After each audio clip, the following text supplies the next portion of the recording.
பக்காவாக ஸ்கெட்ச் போட்டு தூக்கிய அமித்ஷா. அலரும் மாநிலங்கள் இனி தொட்டால் அவ்வளவுதான். இந்தியா முழுவதும் பல ஆண்டுகளாக பெரிய பாதுகாப்பு சவாலாக இருந்து வந்த நக்சலிசம் இன்று கட்டுக்குள் கொண்டுவரப்பட்டு முற்றிலும் ஒழிக்கப்படுவதற்கான இறுதிக்கட்டத்தை நோக்கி நகர்ந்து வருகிறது. பிரதமர் நரேந்திர மோடி அவர்களின் தலைமையிலும் உள்துறை அமைச்சர் அமித்ஷா அவர்களின் வழிகாட்டுதலிலும் மத்திய அரசு நக்சலிசத்திற்கு எதிராக ஒருங்கிணைந்த மற்றும் தீவிரமான நடவடிக்கைகளை முன்னெடுத்து வருகிறது. முன்பு இருந்தது போல தனித்தனி அணுகுமுறைகள் இல்லாமல் உரையாடல், பாதுகாப்பு, வளர்ச்சி என்ற 3 முக்கிய அடிப்படைகளில் அரசு செயல்பட்டு வருகிறது. இதன் விளைவாக கடந்த 10 ஆண்டுகளில் நக்சல் வன்முறை சம்பவங்கள் கணிசமாக குறைந்துள்ளன. பாதுகாப்பு படையினரின் உயிரிழப்புகள் 75% வரை குறைந்துள்ளதோடு பொதுமக்கள் உயிரிழப்புகளும் 70% வரை குறைந்துள்ளது என்பதும் குறிப்பிடத்தக்கது. அதே நேரத்தில் பாதுகாப்பு கட்டமைப்புகள் மிக வலுவாக மாற்றப்பட்டுள்ளன. நூற்றுக்கணக்கான புதிய போலீஸ் நிலையங்கள், முகாம்கள் மற்றும் ஹெலிபேடுகள் அமைக்கப்பட்டுள்ளன. நக்சல் பாதிப்பு அதிகமுள்ள பகுதிகளில் சிறப்பு பாதுகாப்பு படைகள் பணியில் ஈடுபடுத்தப்பட்டு துல்லியமான தகவல் அடிப்படையிலான நடவடிக்கைகள் மூலம் பல முக்கிய நக்சல் தலைவர்கள் செயலிழக்க செய்யப்பட்டுள்ளனர்.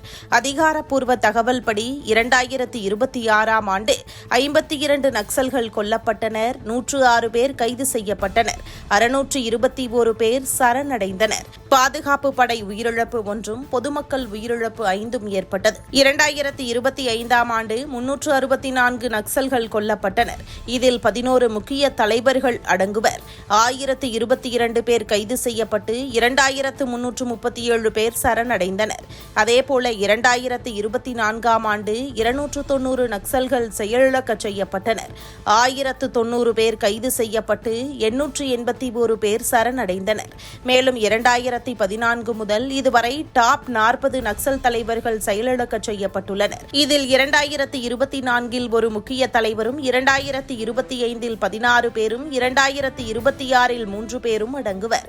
நக்சல்களுக்கு எதிரான நடவடிக்கைகள் மட்டுமல்லாமல் சரணடைவு திட்டங்களின் மூலம் பலர் தன்னார்வலர்களாக சமூகத்தின் பிரதான ஓட்டத்தில் இணைக்கப்பட்டுள்ளனர். அவர்களுக்கு நிதி உதவி, தொழில் பயிற்சி மற்றும் வேலைவாய்ப்பு ஆதரவும் வழங்கப்பட்டு வருகிறது.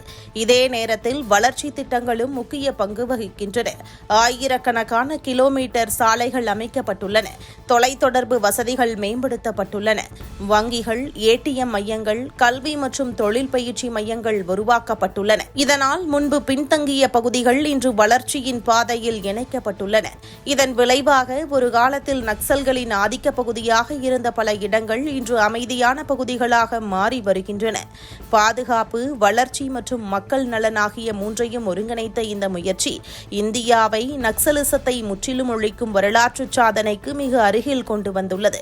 இந்த நடவடிக்கைகளில் உள்துறை அமைச்சர் அமித்ஷா மேற்கொண்ட தீவிர செயல்பாடுகள் மக்கள் மத்தியில் பெரும் பாராட்டை பெற்றுள்ளன என்பதும் குறிப்பிடத்தக்கது.